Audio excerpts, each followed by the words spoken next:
Habiendo analizado brevemente el trasfondo y contenido de las cartas canónicas de Pablo a los Corintios, debemos volver nuestra atención a nuestra tercera preocupación: las perspectivas teológicas de Pablo como se reflejan en Primera y Segunda de Corintios.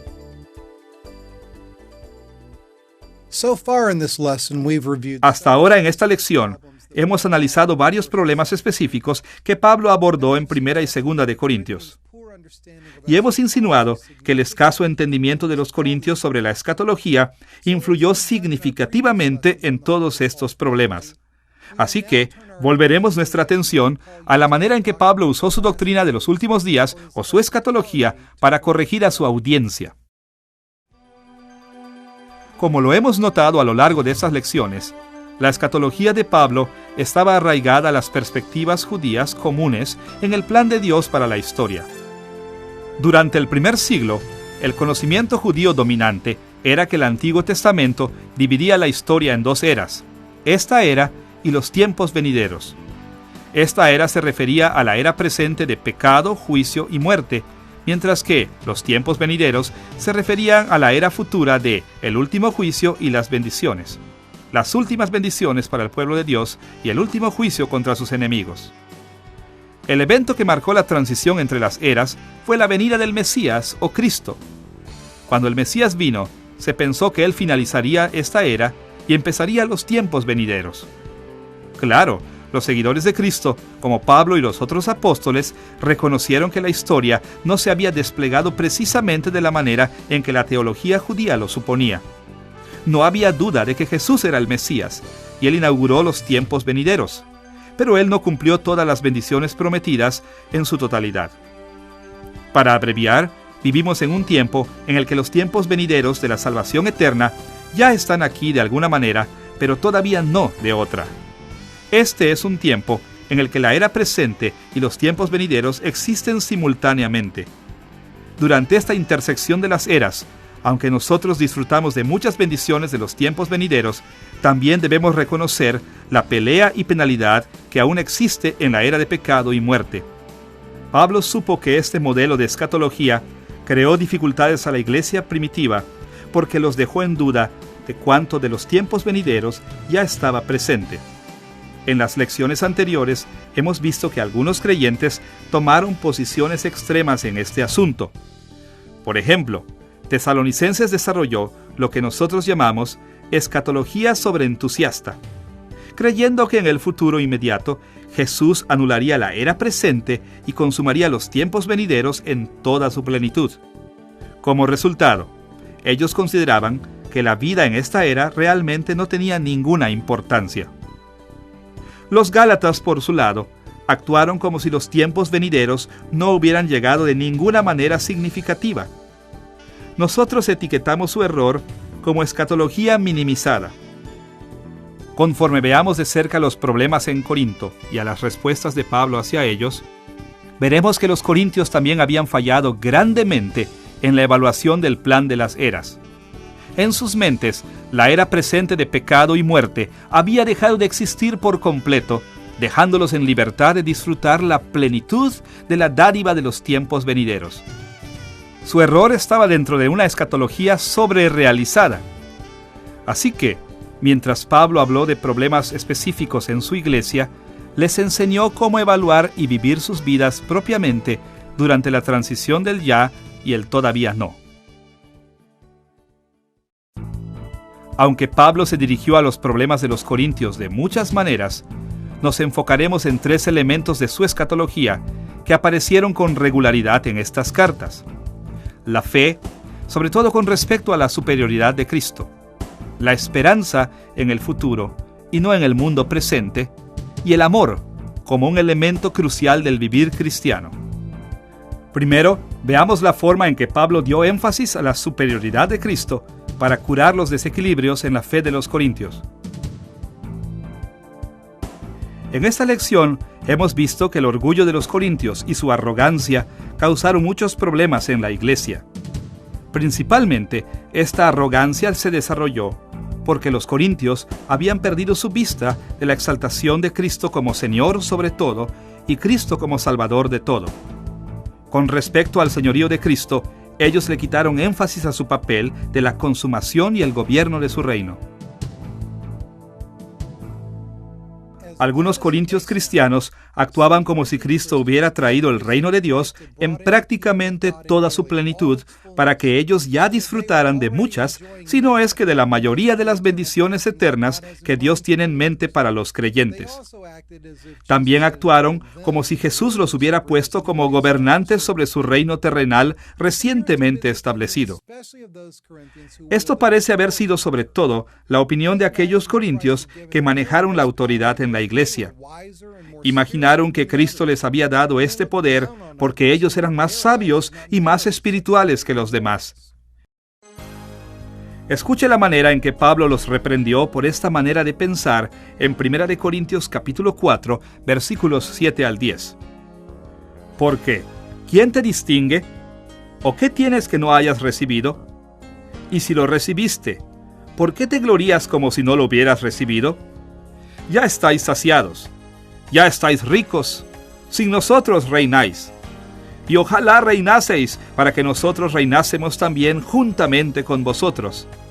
Porque según pienso, Dios nos ha exhibido a nosotros los apóstoles como postreros, como a sentenciados a muerte, pues hemos llegado a hacer espectáculo al mundo, a los ángeles y a los hombres.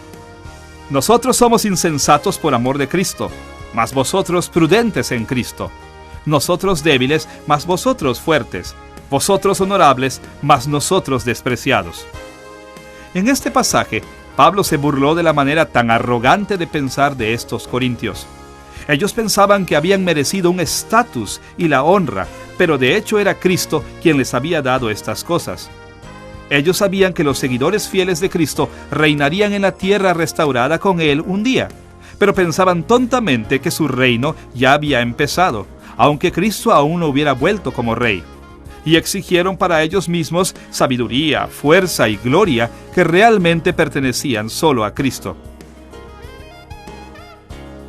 En ciertos aspectos, estos errores son entendibles. Los corintios evaluaron correctamente que los creyentes reinarán en la nueva tierra después de que Cristo la restaure. Y entendieron apropiadamente que los creyentes reciben premios eternos basados en sus acciones en esta vida.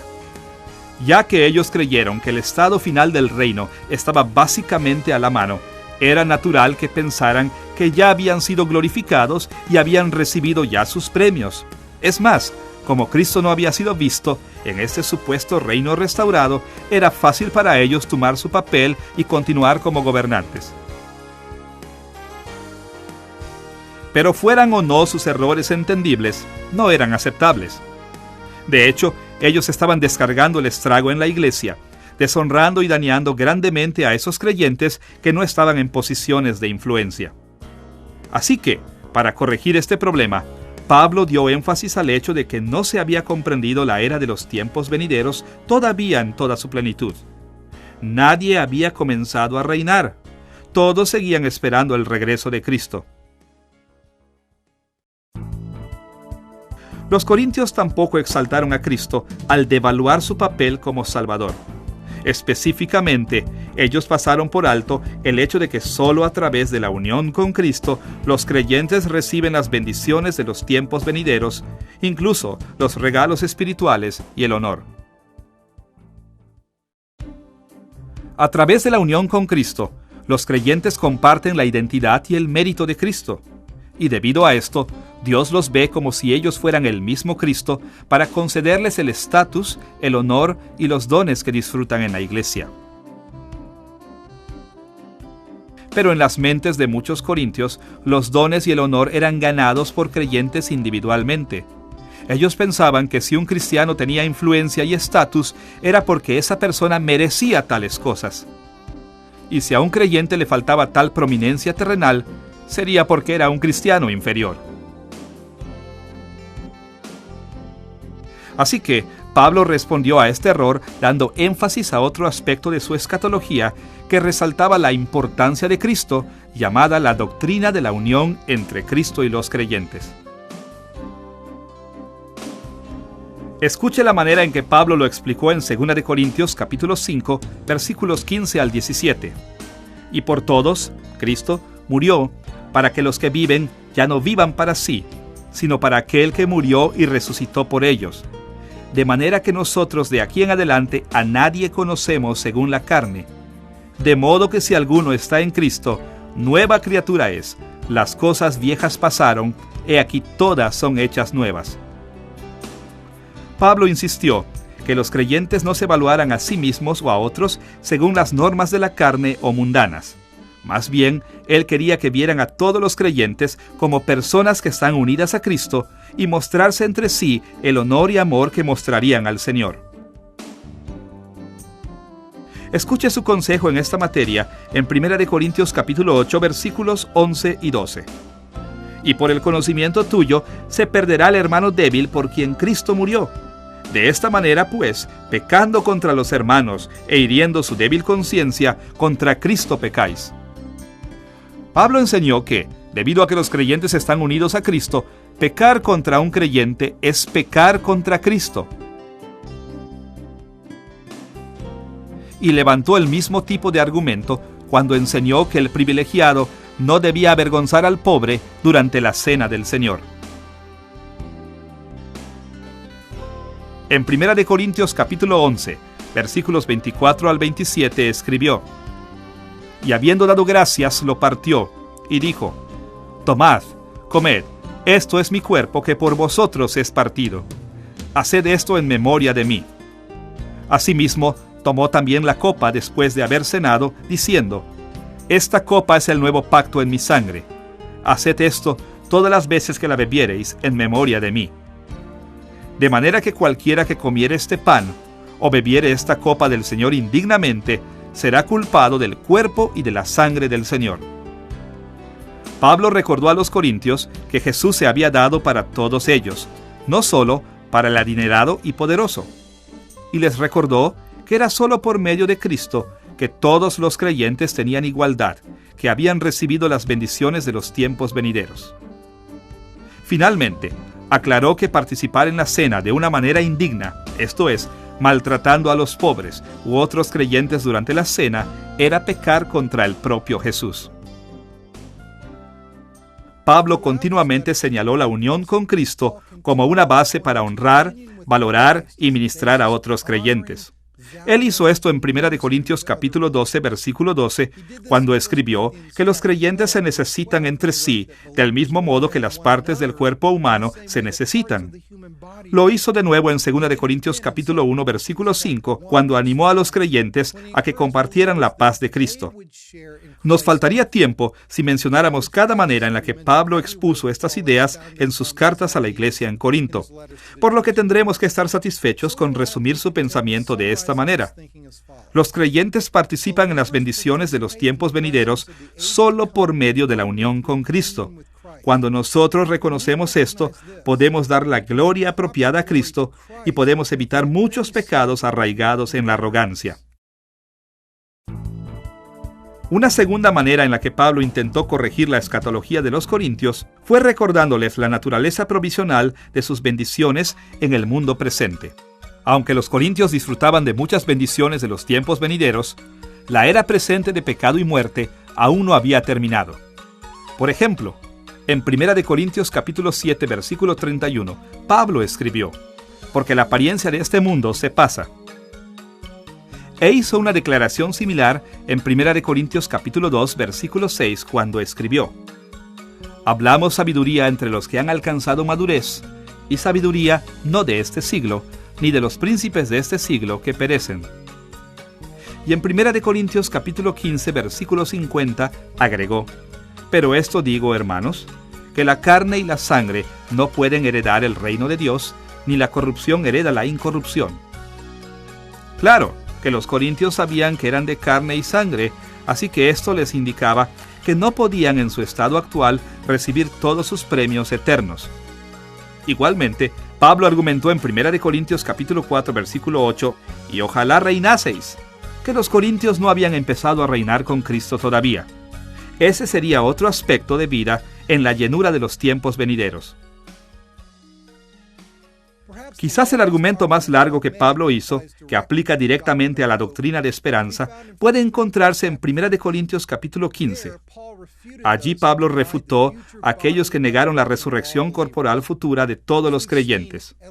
Como hemos visto, por lo menos algunos miembros de la iglesia de los Corintios creían que ya estaban disfrutando de la mayoría, si no es que de todos los beneficios de los tiempos venideros. Creían que ya no tenían nada que buscar. Pero en 1 Corintios capítulo 15, Pablo aclaró que algunos grandes eventos aún deben ocurrir y algunos cambios increíblemente significativos aún deben tomar lugar antes de que los tiempos venideros lleguen a su plenitud.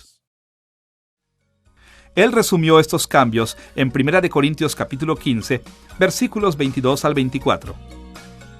Porque así como en Adán todos mueren, también en Cristo todos serán vivificados, pero cada uno en su debido orden.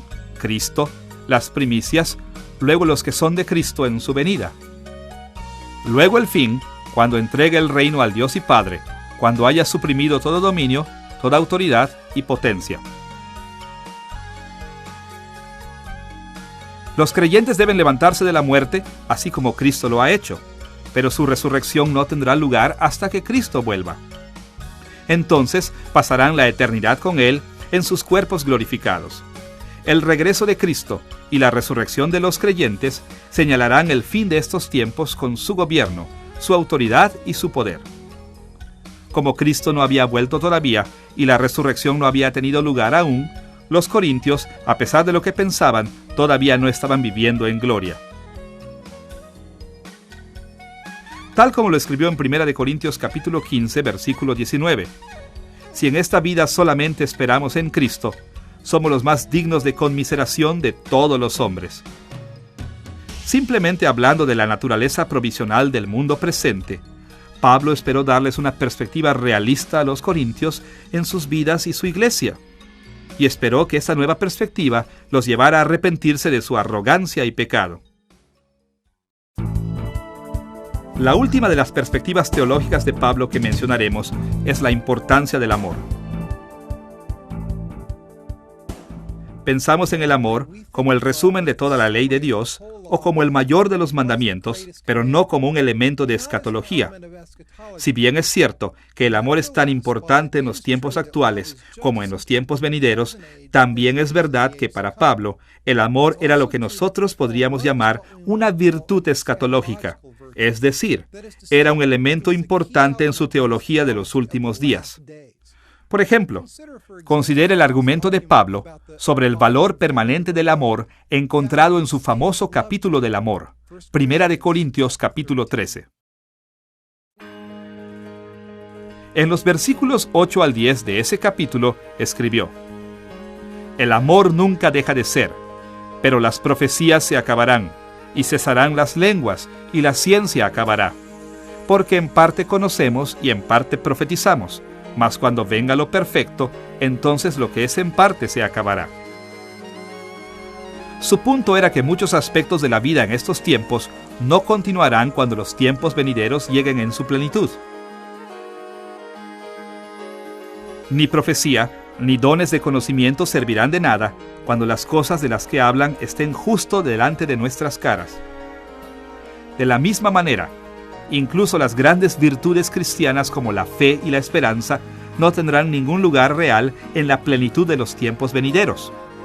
De todos los dones espirituales y virtudes cristianas que Pablo menciona en este capítulo, solo el amor seguirá siendo manifestado y valorado en la plenitud de los tiempos venideros. Amamos ahora y amaremos entonces. Somos amados ahora y seremos amados entonces. El amor en sí es parte de las bendiciones de los tiempos venideros. De hecho, es la principal expresión de esas bendiciones. Pero, ¿cómo aplicó Pablo la virtud escatológica del amor a los problemas en Corinto? Bien, ya hemos visto varias maneras en que lo ha hecho. Por ejemplo, animó a los creyentes con mayor conocimiento a abstenerse de comer en los templos de ídolos, ya que los cristianos débiles podrían caer en la idolatría al ver esta conducta.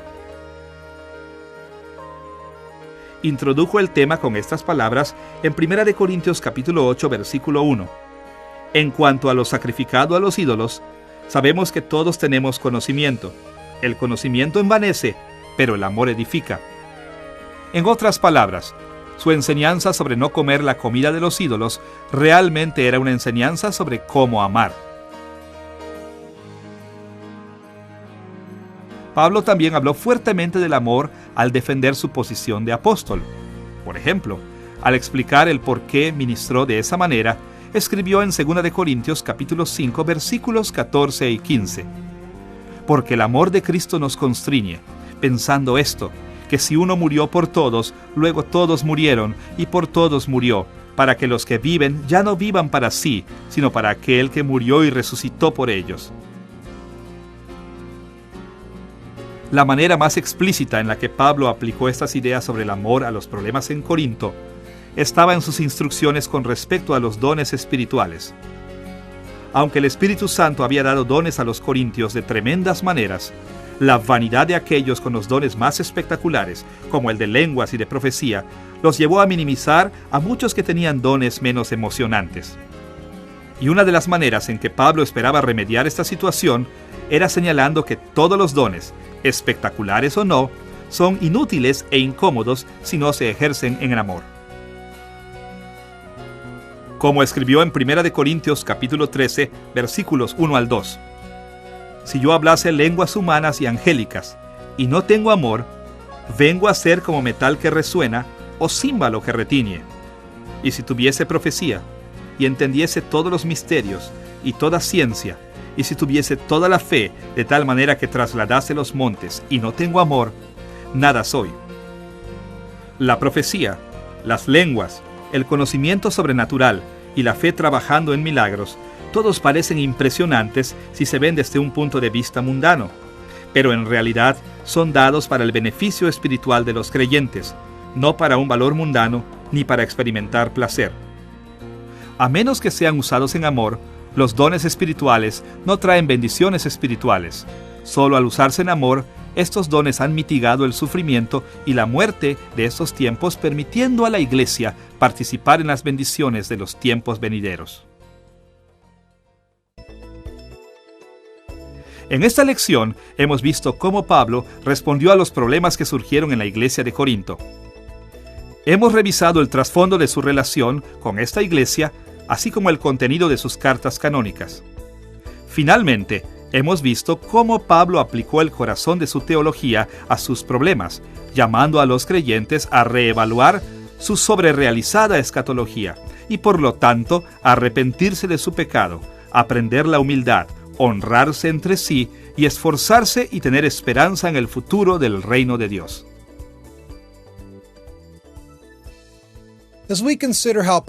Cuando consideramos cómo Pablo manejó la iglesia corintia, nos damos cuenta de que su escatología era un elemento esencial en las soluciones a sus problemas y también de que puede instruirnos hoy. Muchos cristianos todavía piensan más en ellos mismos que en lo que deben pensar. Aún se reflejan en sus dones con vanagloria y siguen orientando sus vidas conforme a sus propias necesidades y deseos. Las iglesias hoy continuamente sufren divisiones, oposición y pecado sexual. Y algunos incluso tratan la revelación de los profetas y apóstoles de Dios como Pablo, sin respeto y hasta con desprecio. Pero Cristo no llamó a Pablo como su embajador para que lo ignoráramos. Ni Cristo vivió y murió por nosotros para que nos conformáramos con este mundo caído actual. Conforme escuchamos al corazón de la teología de Pablo, nos exhorta, tal como exhortó a los corintios, a amarnos los unos a los otros y a enfocarnos en Cristo mientras esperamos la consumación de los tiempos a su regreso.